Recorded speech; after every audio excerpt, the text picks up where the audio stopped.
This Week in Startups is brought to you by Owl Labs. The Meeting Owl by Owl Labs is a 360-degree smart conferencing camera that helps remote participants actually hear and see everything that's happening during a meeting. Visit owllabs.com and use promo code INSIDE at checkout to get $100 off Meeting Owl Pro Kit. Hey everybody, welcome to our special end of the year episode for This Week in Startups. I am so delighted to be here and to have such an amazing panel with me to recap what are the most important stories of the year and what was the most underreported story of the year and who was the newsmaker of the year in all different categories. We're going to talk about everything from media to podcasting to technology and beyond. I've got an amazing lineup, as I said, of insides, curators, as well as our friend Nick from Product Hunt and Emergence Capital. We'll be getting to them all in just a moment. And important to note, we're recording today's show on the Meeting Owl. That's that fine-looking, beautiful product that is in front of me that we use here at Inside and at Launch to do our meetings because we have so many remote teams. The Meeting Owl by Owl Labs is a 360-degree smart conferencing camera that makes remote participants actually hear and see everything that's happening during a meeting. You can use the promo code INSIDE at checkout to get $100 off the Meeting Owl Pro Kit. It's an amazing product, and you can see it here. I've got my remote team. I see Lon Harris is there. I see Austin Smith is there. I see Skye Pillsbury is there. And Rob May is on remote. There he is. Hey, Rob, my pal from Tala and Inside AI. And Nick Abouzeid, how are you? Doing great. How are you? I am well. So now you're the content lead at Emergence Capital. And of course, people know you from your famous tenure at Product Hunt. Are you still contributing to Product Hunt or? So I left Product Hunt about 2 months ago, and I joined as content lead at Emergence Capital down in San Mateo. Got it. So you are doing content for the VC industrial complex now? Yeah, I made the switch to the other side of the table.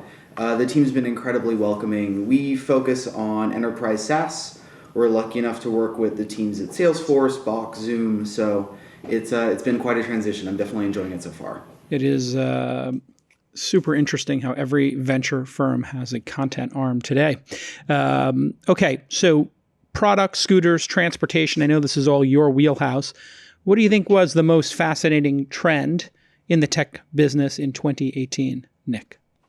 So we can talk about scooters first. I've got a couple other industries, but let's talk about scooters. Scooters actually launched in 2017. They were pretty local in Los Angeles. Bird launched August of 2017 in Los Angeles. Scooters took off in 2018 for the rest of the world because these companies started to expand and hundreds of millions of dollars poured in this space. These companies don't actually require a lot to launch. So when Bird and Lime first launched in San Francisco, all they did was ship these scooters to charters in the region and ask them to leave them outside. Yes, they have local distribution teams and local repair teams that work closely with this distributed network of chargers, which are just contractors who are paid per scooter to charge and then redistribute the vehicles at the end of the day. But they quickly launched here in San Francisco, attracted a ton of funding based on, frankly, incredible usage. 6 or 7 trips a day, 2 to 3 miles each, and people loved them. As these companies then attracted a ton of capital, they were able to quickly expand across the U.S. Bird is in at least 30 cities now, both in the U.S. and globally. Lime is as well. And then an entire suite of competitors that were focused on on one specific market launched as well. So Skip launched in DC. They've since won a scooter permit here in San Francisco. Scoot, which is another micro-mobility startup here in San Francisco, expanded into scooters. And there are dozens of these local competitors that are using off-the-shelf hardware to quickly build fleets in cities that Bird, Lime, Uber, and Lyft haven't targeted yet. Great. So who do you think is the most important player in 2018, and who should we be watching in 2019? Looking for 2 names there. It's hard not to give Bird the credit for 2018. They pioneered this model. They were one of the first people to build on top of Xiaomi and Segway's hardware to commoditize and democratize this type of vehicle. It's hard to understate how impressive their ability to grow was over the last year. With the Jump acquisition, though, for 2019, I take a closer look at Uber, and in that same sphere, Lyft. We have yet to see Uber and Lyft really put their foot down and compete aggressively with a company that is not offering a car service. Yes, in the early days, they quashed other ride-sharing services, but apart from restaurant delivery, they haven't really branched out above that. And you're kind of saying then, so Uber is the company to watch in 2019, because if they do put their foot down, oh boy, whatever number of cities they have, probably close to 1,000, they could instantly have 30, times the footprint of the leading scooter candidate, which means one of them Uber will probably buy one of them, or Jump is going to, which has been working on scooters, is going to launch their scooters. So it could be a two-pronged attack. Could be a two-pronged attack. They've already signed a partnership with Lime to offer Lime scooters in-app. That was the first step that they took with Jump before the acquisition. The information published a scoop saying that both Bird and Lime were exploring an acquisition. Who knows if these reports are true? But I would really look towards Uber and Lyft. They have massive distribution. They understand ride sharing. And not only that, they can offer these scooters in-app to their customers that are already checking Uber to get to their next appointment. What do you think is this going to be the singular most important development in the scooter space in 2019, Nick? It's going to be I'm excited to see companies build their own hardware. Right now... Why is that important? So right now, everybody is building on top of a commoditized hardware stack. They're buying scooters from a couple companies in China and adding particle boards on top for GPS tracking and then dumping them on the streets. These scooters weren't designed to support shared use in a public city where people are throwing them and dropping them and crashing them and doing whatever they're going to do to them. So there'll be more industrial strength ones made for sharing, and that should change the economics and make it even better. They're moving in that direction already. Not to mention there are going to be city-specific requirements. San Francisco's looking to require locks that plug into that will lock a scooter directly to a post or a bike rack. So that seems reasonable. I'd be really excited to see some more sturdy scooters come onto the market. Sorry, I was just going to ask a question. That's cool. If there's a lot of overlap between the people that are doing charging for the scooter companies and Uber and Lyft drivers, just thinking about when Uber enters the market, if that's like another sort of point of leverage for them. It's definitely interesting to consider asking Uber and Lyft drivers to pick up scooters. The people that are able to do charging most efficiently are often people who do it full time, who have storage units or places that they've rented and equipment that they've actually built themselves to be able to facilitate it. But I wouldn't be surprised if your Uber driver has to swing by and grab a scooter on his way home. I wouldn't be surprised.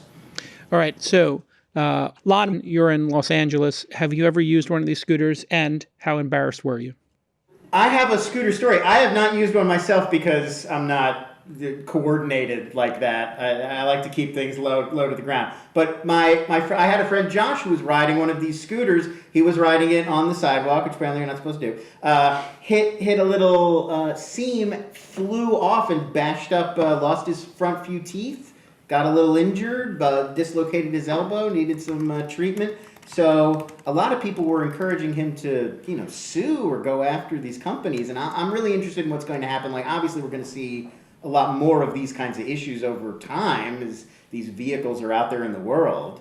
I'm curious to see what's going to happen when these companies start seeing these kinds of lawsuits or liability sort of concerns about putting people on these motorized scooters. That is super self-aware of you. Let's switch and go into your wheelhouse, Lon. Who was the most important player in 2018 in media, and what was the most important story of 2018 in the media space? To me, a lot of this is sort of related. I feel like the big story in media is really, it's a lot of what's going on with Facebook. It's sort of multi-pronged. I would say the most important person who played a role, maybe Christopher Wiley, the Cambridge Analytica whistleblower, who sort of revealed to us Here's what was happening during these elections. Here's how some of these parties were getting access to some of your information and then selling them to parties, we may or may not want to have them. So I thought that was really sort of essential. That was in March, the early part of the year. And then later in the year, we started to get to the bottom of what had happened during the pivot to video era, that Facebook had been convincing publishers and editorial that people aren't reading anymore. You've got to move all of this over and make it video. That's people want to click videos. We now know that was not true, and it was likely a fraudulent case that Facebook was sort of making to a lot of these publishers. That had a massive impact across digital media. I mean, I've seen it personally with the number of people who, great writers, journalists who lost jobs or had a lot of their work cut down in favor of, shredditors, predators, these people going out and shooting these minute, 2-minute, 3-minute video clips that then aren't being viewed, and really had a massive impact on media this year. And it still remains to be seen. Will journalism recover? In a way, Lon, Facebook has done this multiple times to publishers where they say, make a page, build up a presence, build apps, use our currency, use our social graph, and make video and do live. And then they pull the rug out, just like, I guess it's Lucy and Peanuts who pulls the football out every time Charlie Brown goes to kick it. And shame on publishers, I guess, to a certain extent or maybe it's just how desperate they are that they can't stay focused on what got them successful, because I think we also saw in 2018 a bunch of them rush into podcasting and then retreat and shut down their podcasting groups. What do you think? I mean, I think that, you're getting to the bottom of it, which is that people aren't going to, newspaper sites and hanging out. They're not clicking ads. They're not paying for a subscription. So publishers are desperate. They have this content. They know it's valuable. We all get value out of news reporting, whether we read the Washington Post or not. But we have to figure out, how do we make this a viable business? And, Facebook's got all the views. They've got millions. All the people are there. So they can dangle this stuff in front of publishers. Like, hey, maybe if you did it this way, you could get all of these billions of people to read your paper. Or maybe not. And it's this endless game. But what can publishers do to get around it? People aren't going to Google and searching and finding news articles and going there anymore. That's sort of old news. It seems like keeping your publishing unit tight, efficient, stuff like Skift, The Information, Inside.com Today, just a massive focus and delivering massive value to a very niche audience and keeping costs under control seems to be the biggest technique to fight against this. And big content seems to have hit its ceiling with Vox and BuzzFeed and all of those, that cohort, Vice, all hitting the ceiling, and I think they're going to take a haircut on their valuations. What is going to be the big story of 2019?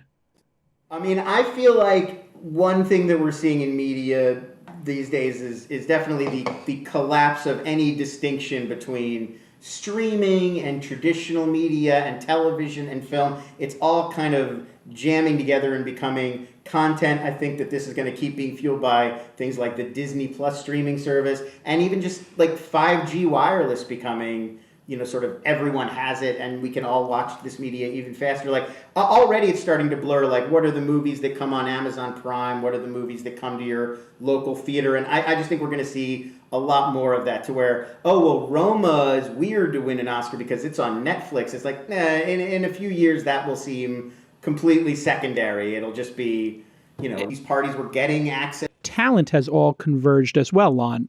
You don't have this movie people versus TV people, network TV versus cable people. It's all the top talent in the world building episodic primarily, but sometimes movies, and delivering it where consumers are. That is the trend, right? Seeing it, it's based a lot more around these creators, and the showrunner creator becomes kind of the star, like Kenya Barris and Shonda Rhimes. They're making deals with Netflix, so they're going from creating network sitcoms behind the scenes like Blackish, which most people watch, probably don't know the name of the person who created it, but now when he goes to Netflix, he can make 5-6 new projects, and Kenya Barris will become a well-known name. He's doing the Coming to America reboot this year. So it's sort of now, if the 80s and 90s was the age of the movie star and the Mike Ovitz kind of era of the powerful agent, it's the producer is the god king now, and the platforms to a certain extent for greenlighting the producers to do 5-6 shows. In a lot of ways, I mean, you think of somebody like Jordan Peele or somebody like Ava DuVernay. Like they sort of came along and got notable because they directed a thing or starred in a thing, but then they become kind of their own, their own brand. And Jordan Peele's he's doing another movie. He's doing a Twilight Zone reboot. He's got other TV shows that he's producing. He's doing voices on other people's shows. It's sort of more like that all of these avenues, it's not like I'm a contract star with Universal even. I'm a director and I make movies. It's I'm a creator and I have all of these projects, and listen to my podcast over here and check out my blog here and watch my TV show on Hulu and watch my movie that comes out next month. All right, fascinating stuff. When we get back from this break, we're going to check in with Rob May on artificial intelligence, and we're going to talk about startups, podcasting, and, of course, politics when we get back on this important episode, our year-end roundup. Just a quick plug again for this Owl Labs Meeting Owl. It is an amazing product, and it's super easy to set up as opposed to, the normal meeting you go to where it's unbelievably hard to get the meeting started and it's a total waste of time. You can't see or hear what's going on. You can't follow the discussion. It's a total pain. But the Meeting Owl from Owl Labs has a 360-degree smart conferencing camera. And so what that does is it zooms in on the participants who are actually talking, and they take up a bigger percentage of the screen as you're seeing here. You get the wide shot. So you really feel like you're in the room. And as we all know, remote is the future of work. We're building remote teams at inside.com. We've got a huge contingent of people working up in Toronto for launch. And we love using the Owl so that we can see who's speaking and we get this perfect audio and video clarity. It's just an amazing product. You have to check it out, especially if you have a remote team. It is super powerful. So check out the Meeting Owl. Go to owllabs.com. That's right, Owl, OWL, labs.com. And if you use that promo code INSIDE, you're going to get $100 off, a hundo, a beanie, 100 off of the Meeting Owl Pro kit. That's owllabs.com. Again, owllabs.com. Use INSIDE when you check out. We really enjoy using it here at Launch and Inside, and we know you're going to love it as well. Rob May, are you there? Are you in Beantown? Are you in Boston? I am here. I am in Boston, technically Brookline right now because I'm home. So. All right. So the Red Sox suck. And tell us what's going on in AI. Lots of stuff's going on in AI. I think the most interesting story of the year for Inside AI is this rise of China. And a couple years ago when AlphaGo beat the world Go player, that was China's Sputnik moment. And, if you're young and don't know what that means, when the space race started, the Russians sent the satellite into space and America was like, holy crap, we're way behind. We've got to, form NASA and get caught up in everything else. And that's what China has done. They've invested $150 billion into AI. They've started to pass the United States in terms of AI research. And now it's very controversial. The people that I know that have worked in both environments have different points of view. Some people are like, look, China's the rising power. This is the new Cold War. They're going to win in the most important technology in the history of the world, artificial intelligence. And other people say, no, you don't understand the sociological implications in China. They're gonna prop up failed AI companies. They're gonna make bad investments and not flush out the system and some of that stuff. A lot of their research is Me Too research and not all that interesting and novel. It's tough to cut through the fog and see what's real right now. So I think it's going to be really, really interesting to watch. And, so that's the trend for 2018. And so the DeepMind group created AlphaGo at Google. Is that correct? Yes. So in a way, Google has poked the tiger, and now the tiger is roaring back, and they're investing uncalculable amounts. We will never know what they're investing in creating general AI as opposed to narrow AI. They want to create the first sentient AI beings. And this is a country that just did CRISPR research on babies, correct? That is They correct, literally flipped genes on babies. And so you put these two things together with a country that is not the most transparent, perhaps even opaque would be the best descriptor.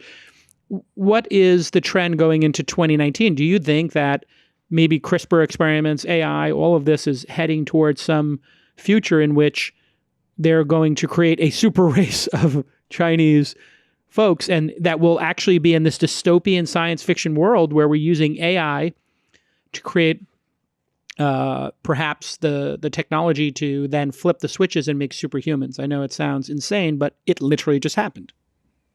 Yeah, I mean, it's the conclusion of this is a long way off, right? So like we don't have to be scared next year or even scared in 4 or 5 years. We've got probably a decade plus before we're in trouble. But we do need to be thinking about this because, as your point, like there's a lot of different ideas about how we're going to control AI, how we're going to keep up with AI. Are we going to augment ourselves? Are we going to genetically engineer it ourselves? Like maybe there's a chance to use CRISPR to make super smart babies that even as we start to get to generalized AI, like they're smarter for a while or something. I don't know, but then, and you gotta grow them and let them grow up and teach them stuff. And so, yeah, lots and lots of interesting trends there. And the other thing that impacts this is to your point about transparency. You got a government that doesn't value civil liberties the way we do in the United States, and so they do things like they record their citizens everywhere and they give out social credit based on do you jaywalk, do you have parking tickets? They're factoring data sets. Data is everything in AI. And they collect data on Chinese citizens that we would find abhorrent. And so will those data sets give them an edge? I don't know. Yeah. And because they're allowed to collect unregulated amounts of data. In the United States, you would face regulation. In Europe, you'd face massive regulation. That would be the spectrum there, China to Europe, in terms of least to most restrictive in collection of data.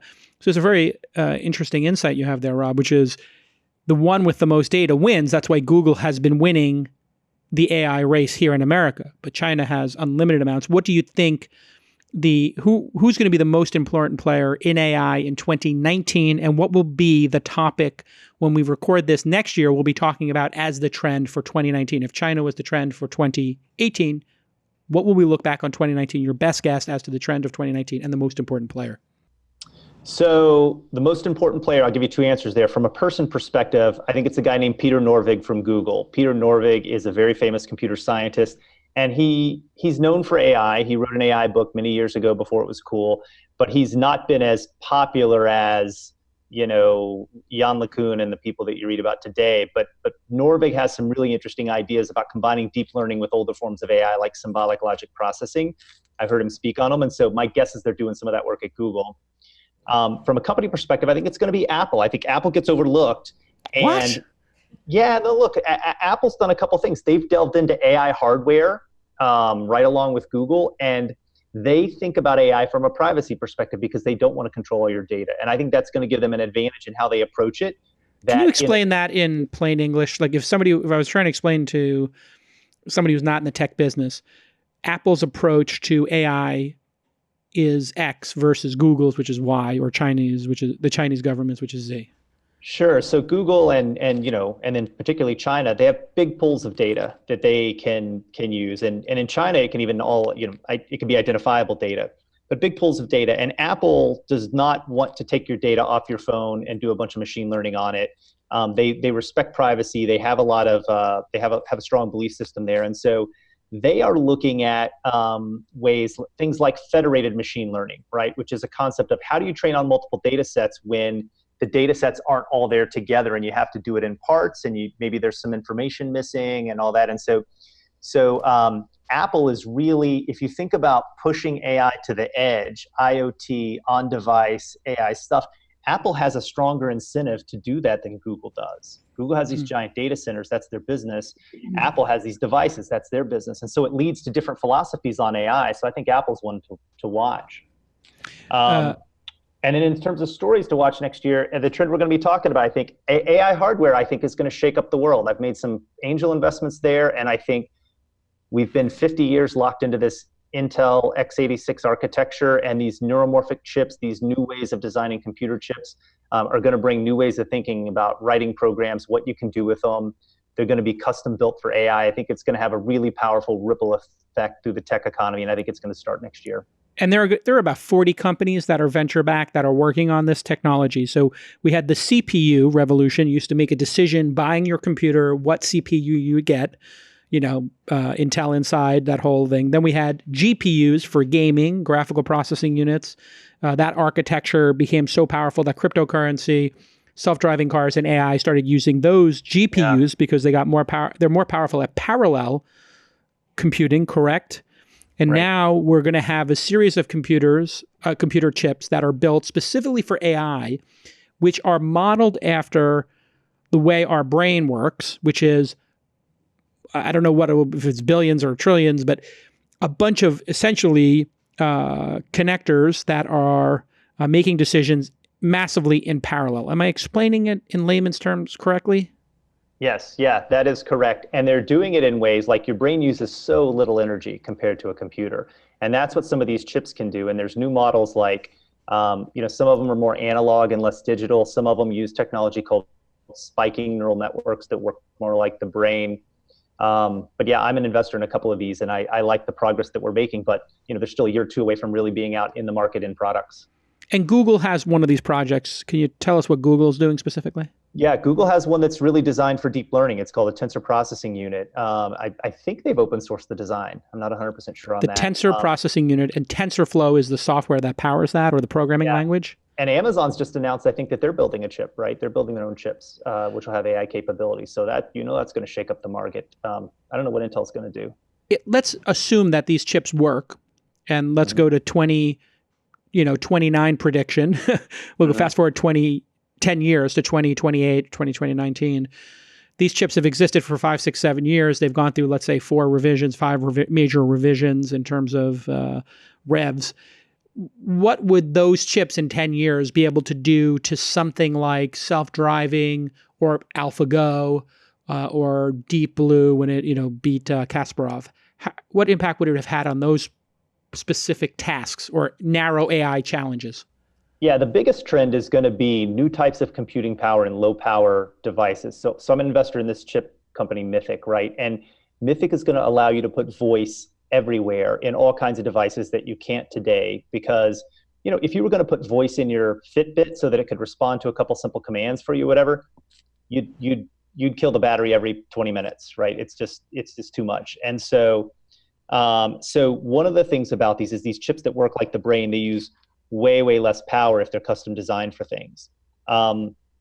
But secondly, they'll allow you to start to combine forms of data and do things like if you want to do real-time machine translation, like literally wear a headset, somebody speaking to you in French, it's getting turned into English. If you can do that at the hardware layer in an AI chip targeted towards natural language processing, like those are the kinds of opportunities that are gonna come. And you wouldn't need to connect to the cloud. It would just all be occurring on your hardware. Localized so the latency wouldn't make a difference. Out in the field, very fast, very low power. So we send some sort of, robotic creature out into space. It lands on a planet. It doesn't have an internet connection, obviously. And it will learn what to do on that planet. And we will not even know where it is or what it's learning until it comes back to destroy us and get its revenge. Well, let's hope it doesn't destroy us. I have a friend who is one of the world leaders in AI safety. So we stay in close contact. He's my insurance policy. Okay, final question here for you, Rob. The Skynet, Elon Musk, we have to contain it camp versus the Larry Page, you're overreacting and being ridiculous and hysterical camp. You're probably in the middle. We might be able to contain it. If we had to handicap that race, who's more right? Today, Larry Page. Long-term Elon Musk. I think we don't understand. I think a lot of the AI safety work today doesn't understand the problem and the opportunities to contain AI as well as we will in a couple of years. So I think work needs to be done on it, but I don't know that it's in any kind of crisis state. But I think a decade from now, I think we're going to be very concerned and should be putting a lot of resources to it. So we should be planning for that. Is this resource planning like planning for the development of nuclear energy and weapons, in that we need to have controls on it and lock it down, and the government should regulate it and say, listen, no more publishing this publicly? OpenAI, the nonprofit, has said in their new manifesto that they are not going to be, in fact, and we had the founder on the podcast recently, the co-founder and CTO, and he said, you know what? Some of the stuff we discover, we're not going to publish it publicly. That created a little bit of an uproar because AI is a publish first. So Greg Brockman obviously was the CTO I'm referring to from OpenAI. Do you think this information is too dangerous to be out there. Yes or no, Rob May? Yes, and for those of you who have been reading Inside AI, you might remember that about 2 years ago, that was sort of one of our early perspectives was OpenAI could be, if they publish all the research, could be actually causing the problem that they set out to prevent. Wow. Skye, you've been listening to all this madness from AI to scooters and people breaking their teeth and Lon in between. Do you have a favorite prediction you've heard so far, Skye? What's your favorite prediction so far? Hopefully it'll be injury-free. My favorite prediction for next year or my biggest story from this year? Well, before we get to yours, I was curious. You heard Nick, Lon, and Rob check in already. What was the most fascinating out of those three sets of predictions for you, or the one that you kept thinking about? Oh my gosh, you're really putting me on the spot here. Not your favorite, but the one that you're thinking about was the most sort of, I think, well, it's probably closest to podcasting, was listening to Lon talk about what's going to go on in media and just how people are going to be in all different spaces of media. I have a podcast, I have a movie, sure. I'm writing a book, like that sort of coalescing of all those different types of media, however you get it. As people build brands, they're looking at sort of all different pieces of it. I'm certainly seeing that on the podcasting side, and it's clear that Lon is as well. Yeah. I mean, not just that, but we're even seeing podcasts turn into shows, and shows like the Good Place podcast is one of the hot new podcasts. It's hosted by Mark Evan Jackson from the show. And then I know Breaking Bad, or not, Better Call Saul, a lot of those, the writers of Better Call Saul, they do a podcast too. Yeah. And then we're seeing the other side. So Homecoming starts as a scripted podcast and then becomes a Sam Esmail show on Amazon. Yes, and actually, I was going to say that one of the biggest stories of this year, but will probably continue into next year, I'm sure, is exactly that. Sure. Is the story that's all about Hollywood and this pipeline between basically Brooklyn and Los Angeles, and how so many of these podcast companies are starting to really pay attention to that. Actually, one really fascinating thing to listen to, if you haven't already, is the folks who make Homecoming are also the same folks, Gimlet Media, who do the Startup podcast, and they put into their Startup podcast 4 episodes. I think it was like last season, that are all about how they went from complete Hollywood outsiders to complete Hollywood insiders. You know, their show Homecoming just won the Golden Globe. I think was nominated for a few. Yeah, Julia Roberts is up. Yeah, and I'm sure that Alex Bloomberg and Matt Lieber will be right there. Be right there at the awards themselves.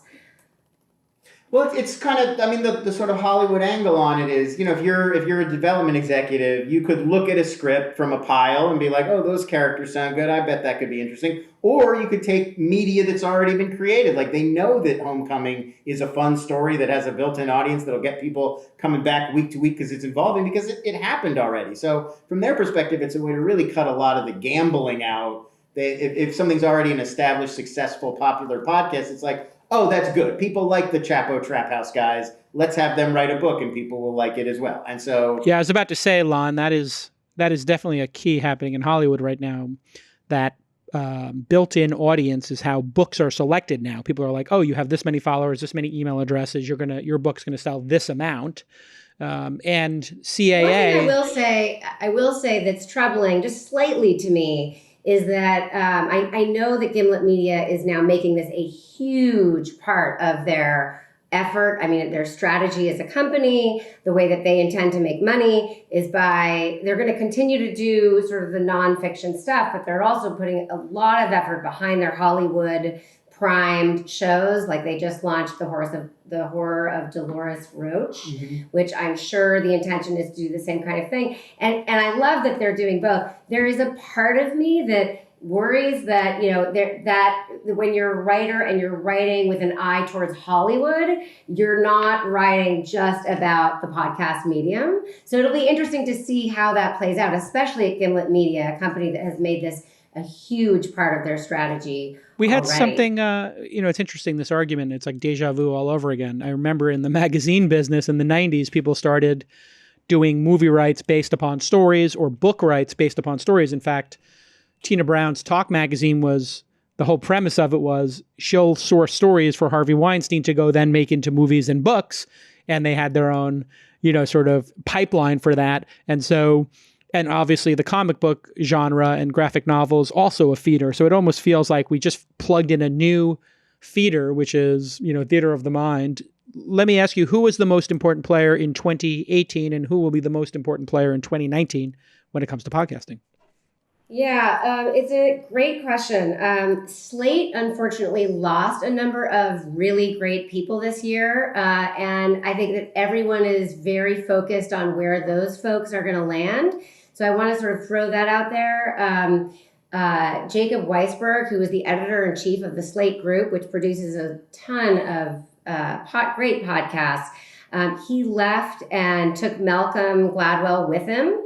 And for a long time, we had no idea where it was very cloak and dagger. We had no idea where they were going to land. And now they've just announced that they're starting something called Pushkin Industries. And they also announced a distribution deal with Cadence 13, which is actually a company I want to keep my eye on because they're really building their portfolio. So I don't know what they're going to build out beyond what they had already started at Slate. They had one podcast called Broken Record that Malcolm Gladwell is doing. I'm sure there's going to be a lot to come. So I really want to keep my eye on those two. And then if I can, just add a couple other names. Leon Neyfakh, who was the host of Slow Burn, and Andrew Parsons, who's his executive producer. Slow Burn was at the top of a lot of different best of 2018 lists.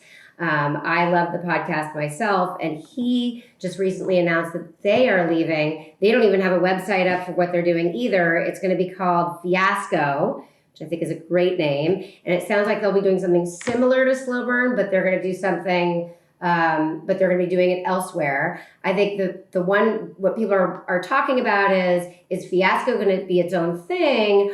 Or there are some rumblings that maybe they could be going to this company called Luminary Media, which has sort of been under wraps for a while. They made an announcement back in May that they had raised $40 million to make podcasts that would be solely premium. So no, most podcasts we listen to are free, and if you want the premium content, you can do that. Slate was doing that pretty successfully, I think. But Luminary is going to be completely premium, and completely closed. So there have been some rumors that perhaps the Fiasco guys would go there, but I have absolutely no concrete data on that. But it's a possibility, and I'm going to keep my eye on it. Skye, sure. do you, and I'll open this up to the entire panel. Skye, do you currently pay or donate to any podcast? And if so, which ones?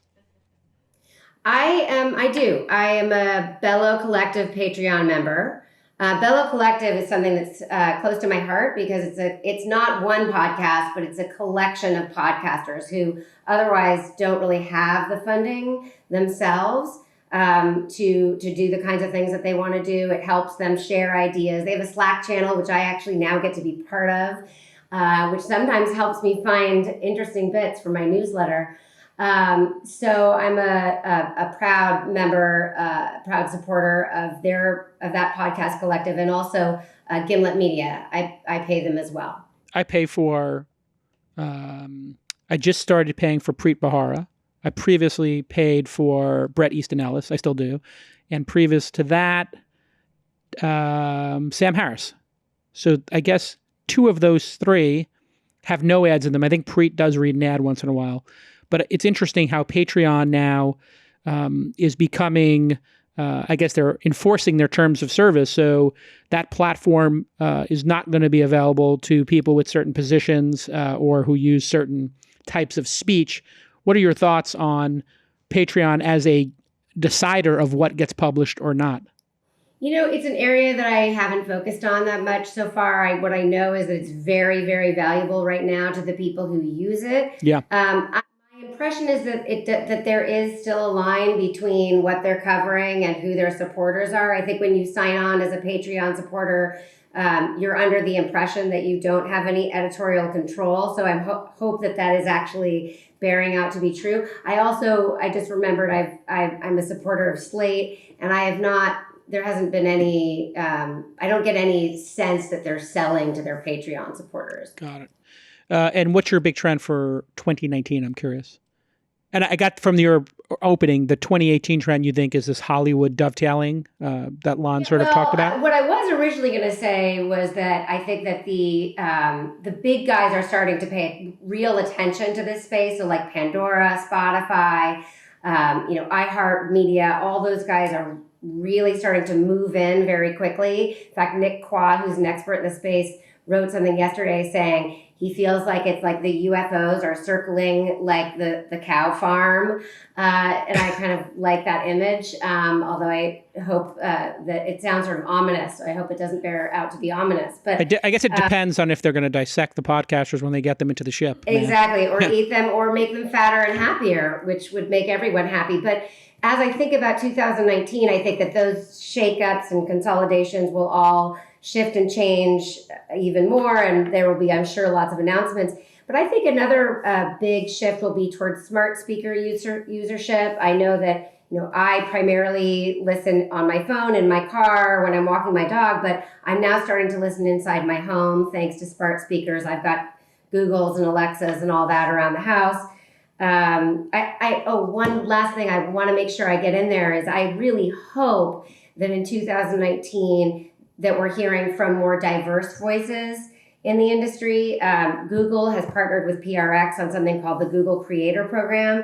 You cannot get into that program unless you are a voice that you feel like is not really being listened to in the podcasting industry right now, which I think is great. So they've got funds, they train you fully to be a podcaster. I don't know how far you get down the line, but it's efforts like those that I think will really make a difference. There's just too many podcasts, forgive me, with a bunch of white people sitting around talking. Yes, I will. No offense to you, Jason. Well, obviously, as the chairman of the patriarchy, I have strong feelings on this subject. Lon, what do you, just segueing over to you, since it's kind of your wheelhouse as well, and then I'll get to you, Austin, president of Inside. What do you think about the deplatforming of the right and the sort That's not a thing. That's what I think of that. What do you say? That's not a thing.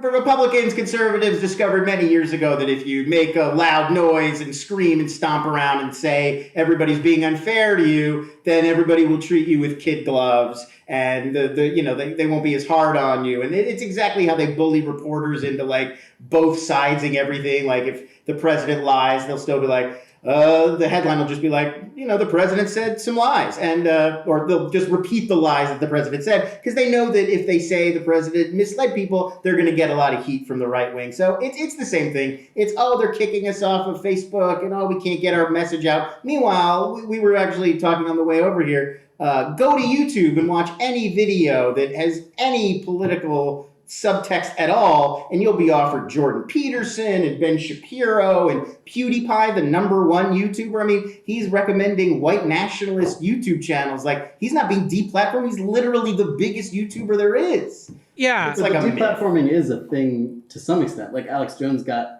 removed. No, but that's not deplatforming of the alt-right. That makes it sound like it's politically motivated. Like, Alex Jones was spreading conspiracy theories about the Sandy Hook killing. Like, that's why he got deplatformed. Oh, so you think the thing that's incorrect is to call it deplatforming of the right? The alt-right. People deplatforming as a technology exists. You can kick people off of Twitter, but I'm saying that the reason that these companies are doing it is obviously not because people are associated with a certain political party or political group. It's because they're saying things that go against, that violate either the terms of service or just good Does that ring true to you, Austin? I think it's a pretty tricky line to draw, which I think is what is part of why all these companies have kind of tried to avoid ever drawing a line, because as soon as they do that, then they're kind of committed to it. And so now you look at Twitter and they're like, and we know Alex Jones is across a line, and then you look at the horrible, horrible things that are still on Twitter, and you have to now look at it and say, okay, they have a line, and all these horrible things are still on the okay side of that line. So I think it's hard, but I don't know. I mean, I don't blame the companies entirely, because I think it's a very, very challenging problem to solve, and I think at least deplatforming Alex Jones was a good thing. It seems like Facebook is at least attempting to solve the problem. Mark published this really cool graphic, and I've never seen content laid out with severity or extremity of content on the x-axis, and then the amount of engagement it gets on the y-axis. And the closer, wherever you draw the line, the closer that you get to that line, the engagement spikes. And they promise that they're going to start deprioritizing the timeline, any content that rides up on the line. So not necessarily being a hard black-white, if you go over this or say something like this, you're off, you can have fun on Gab, no one will talk to you ever. And instead just saying like, look, you can say this, it's getting close to what we're not comfortable with, and because of that, we're not going to give you as much free distribution that we did before, which is encouraging. I don't know if it's going to work, but it felt like the step in the right direction compared to, well, we just got to kick everybody off. We'll figure out a way to draw a line down the line and cross our fingers that it's working. It would be very easy to not get deplatformed if you were Alex Jones. Just don't spread conspiracy theories that are just blatant lies. And it would, if you're Milo Yiannopoulos, maybe don't hang out with Nazis who are throwing up, the Nazi salute. Like, these are, and also like they can do all the things you just said. They actually could do. Where they crossed the line was even farther than that. It's organizing campaigns to go after your political enemies. That's really where most of these movements run into the issue of deplatforming. You can say a lot of horrible, offensive things on Twitter, and it's okay. I've reported people saying offensive things to me on Twitter. I'll get back to me and be like, they're allowed to call you a Jew boy. I'm sorry. Like that stuff is out there. So yeah, it's going over a line. Does that happen to you? That happens. Really? But it's going over a line. Wow. It's going over. That would clearly be hate speech in that instance. Action. I think that would clearly be hate speech. Skye, you were going to say something before I interrupted you.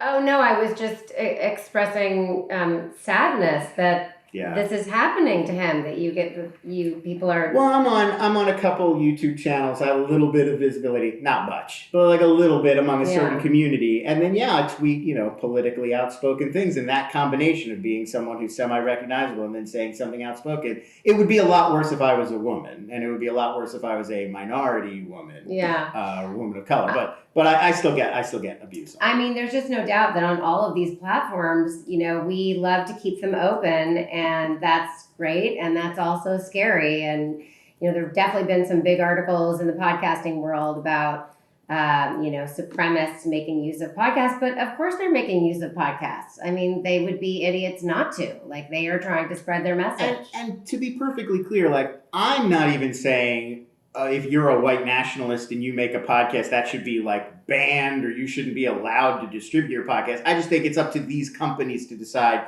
what kind of content they want to be hosting themselves. So that's the big difference. Absolutely. Like, if you start a website and you post your white nationalist podcast on it, I don't really have a huge problem. I mean, I have a problem with what you're doing, but I don't have a problem with your ability to do it. It's more like, well, but should Spotify feature that? Or should Anchor feature that? I mean, if you're working at one of these companies, it would feel very demoralizing to come to work every day and be like, my job is to promote, this ideology that is, humanity destroying. Rob, I can see you really want to jump in on the third rail of this discussion, so let me pull you right in.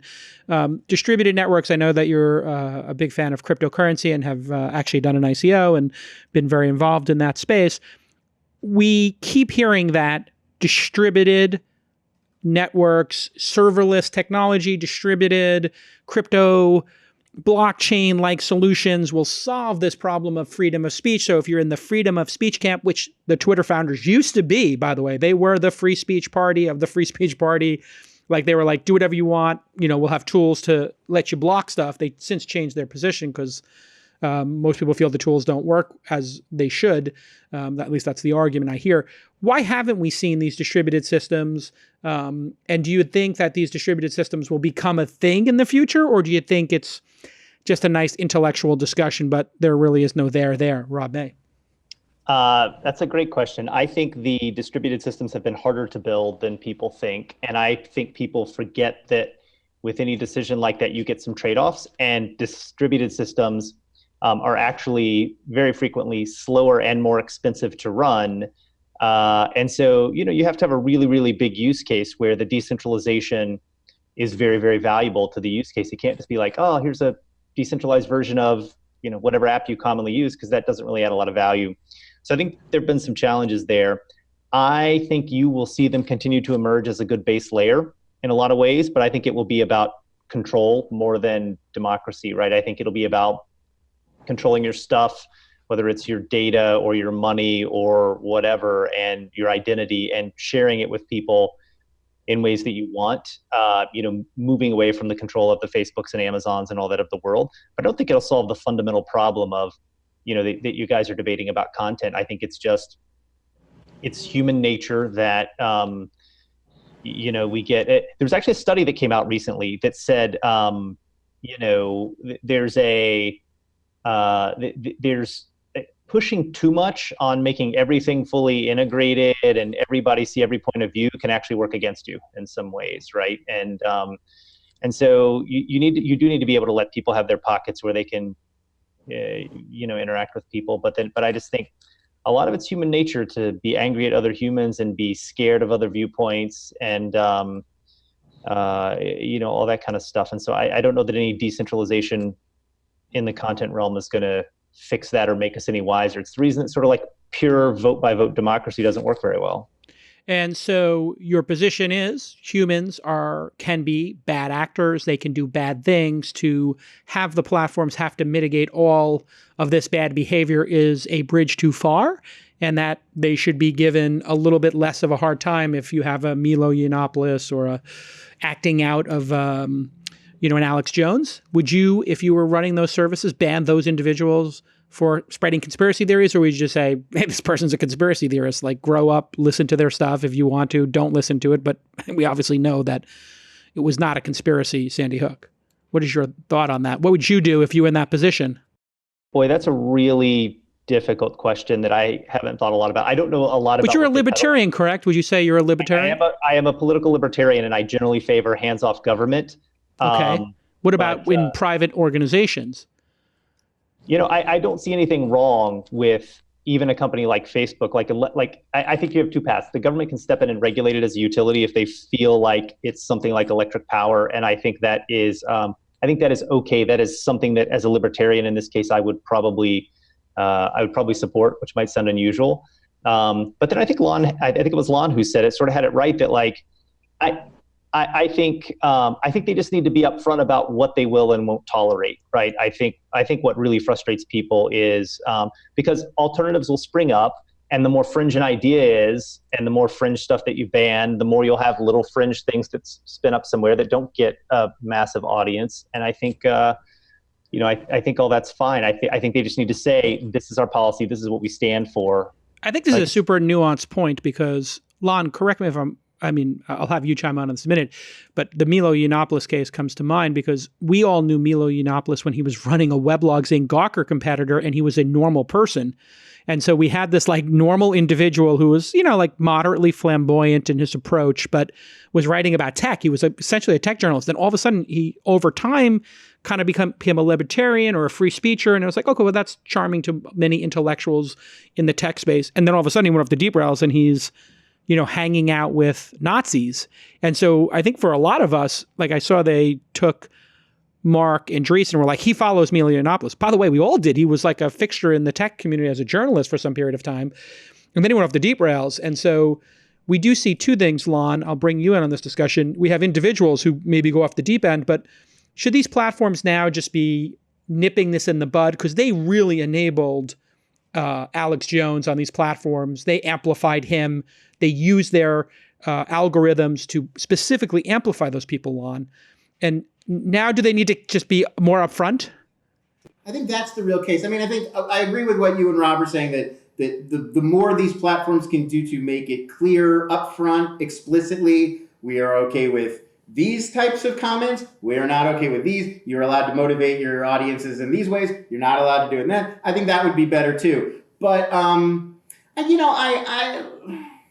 don't know. I mean, it's a hard thing to say that there's like sort of one hard and fast rule. I mean, I think what you were saying, it comes down a lot to what we allow versus what we amplify. And I think that right now it's almost, the discussion hasn't even gotten to the point of what will these systems sort of permit on the platform. We're still talking about people that they actively promote and what they're okay with actively promoting as opposed to permitting. And so I think that's like the next level, is just getting to the point of companies sort of taking responsibility for, okay, well, if we're making a Twitter moment and we're highlighting these tweets, what's our responsibility in terms of the content of not just those tweets, but the accounts making those tweets. I mean, that's another part of this puzzle. We just saw with PewDiePie, the YouTuber, the other day. He did a video, and at the end of his video, he recommended a video on another channel that was a review of the live-action Netflix Death Note movie.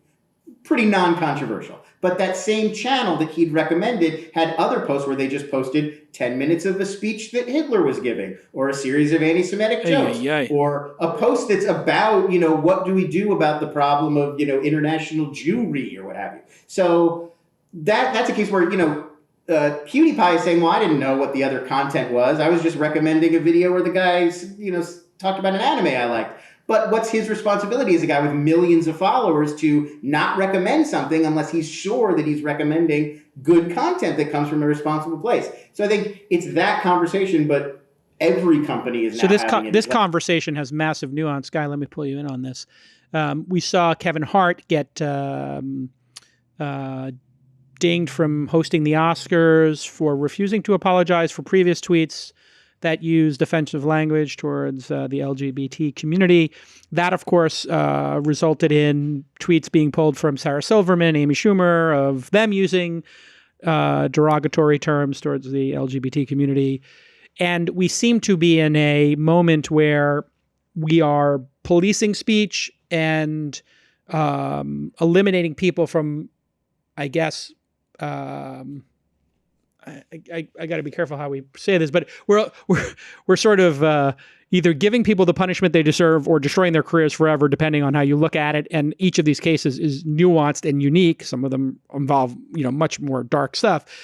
But as we move maybe into the next phase of this, how does the world reconcile that in the 80s, let's say, using the R word or the F word was commonplace on television and media? And now we could go back and find examples of every comedian, actor, and perhaps every human in America 50 years ago saying things that were words that are not acceptable today.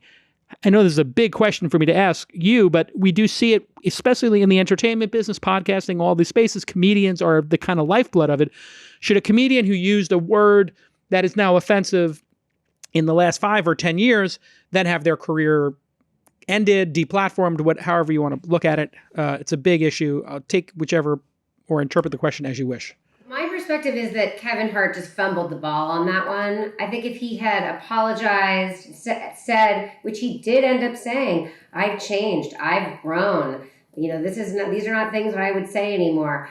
I personally feel like he would have gotten forgiveness if he could have been honest. I think that there are certain scenarios where you've done something that is just unforgivable and you have to go away, at least for a little while.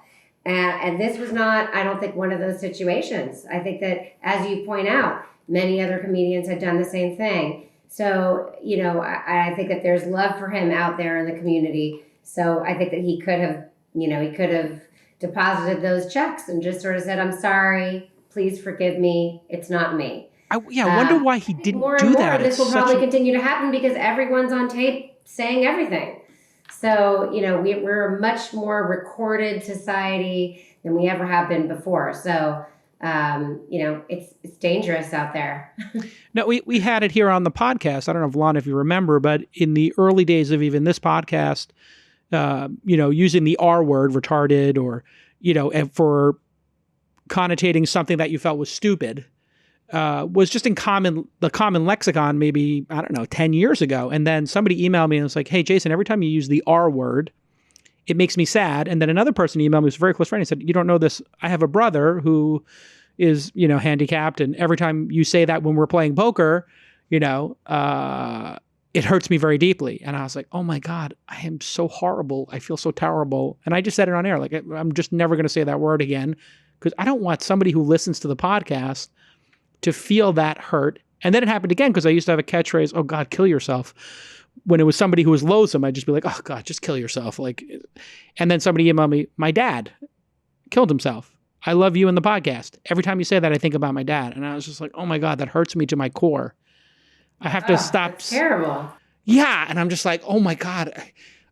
I never even thought of the ramification of my catchphrase for, companies behaving badly, hurting somebody who, is a fan of the show. Well, I think we all are walking a line now, and especially because we are, I mean, right now we're recording ourselves speaking, and heaven forbid we've used a term that in 5 years will be deemed something that we shouldn't be saying. But I do think that there are certain lines you just can't cross, and then there's a little bit of a gray area. And I think that we're all trying to figure out what that gray area is, whether it be, regardless of the medium, podcast or movies. I mean, I show my kids, Brady Bunch, or thinking, oh, this will be so innocuous. And then there's racial slurs and, anti-whatever comments left and right. And certainly the stuff about women is absurd. I have to give a disclaimer to my 10-year-old girl, before she watches, anything from that era. So, we're all feeling it out together. Hopefully we won't make too many big mistakes.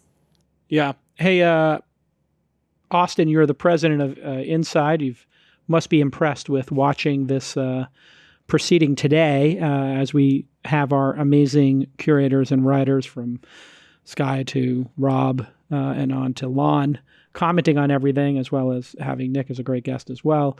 What sticks out to you about everybody's predictions, and what conversation are you going to have when we leave this to bring up that you would be uncomfortable bringing up on air? Okay, so that was a lot of questions. What's the post discussion? Conversation. Say again. What's the post discussion when we break? What are we all going to be talking about?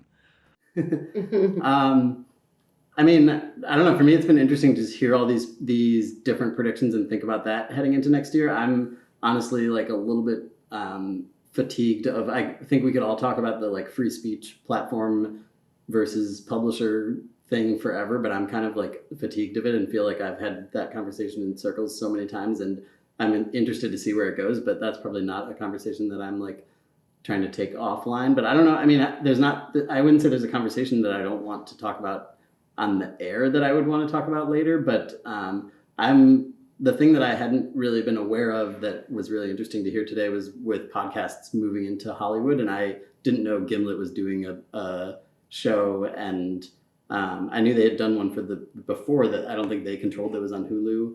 Alex was Inc. a flop. Yeah. Yeah, they had almost no editorial control. In fact, I would think it's safe to say that they had no editorial control over Alex Inc. at all.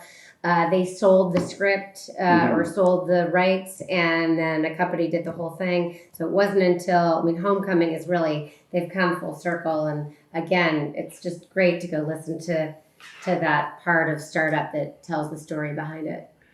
Yeah, it's interesting. I was in Hollywood doing some Hollywood meetings, and I met with the CAA crew that were the comedy agents. They then took on podcasting because of Mark Marin, Kevin Pollak, and a bunch of folks. And now they've got Sam Harris and a bunch of other podcasters. The Canadian guy, what's his name? Jordan Peterson. And they're doing these tours. The tours they're doing for podcasters, they came up on this concept of podcasting tours that are now having literally thousands of people pay for tickets because they saw the comedians who had podcasts would sell out bigger venues quicker. So then they just started going to podcasters. Now they are the entryway to CAA is they pull in the podcasters and they pull in the TV people, they pull in the book people. And it really is becoming the podcast is the anchor of your persona. It's going to be definitely a huge trend I'm watching and hopefully participating in as we go into 2019. I love the live podcast trend. And in fact, at Slate, they've hired someone whose job solely it is to make sure that those things happen. When Michael Barbaro was here from The Daily, they had the woman on stage there who's in charge of all of their events. I think it's another revenue stream for podcasts, and even for very niche podcasters. Small Town Murder, two guys, they're going on tour. So yeah, Jason, maybe you're next. Absolutely. There you go on tour. All right. Let me thank everybody for participating. Nick, Lon, Skye, Rob, Austin. Great job, everybody. Let's do it again soon. Maybe we need to do this quarterly where we just go around the horn. And what an amazing experience we had today with this amazing owl.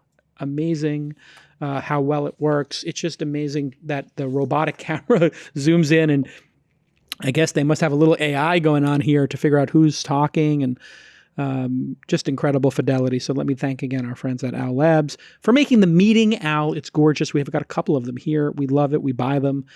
They're just great. If you have a remote team, it's well worth the modest investment in a Meeting Owl Pro kit, and you'll get $100 off if you use that promo code INSIDE. Thanks, everybody, and we will see you all next time on This Week in Startups. Bye-bye.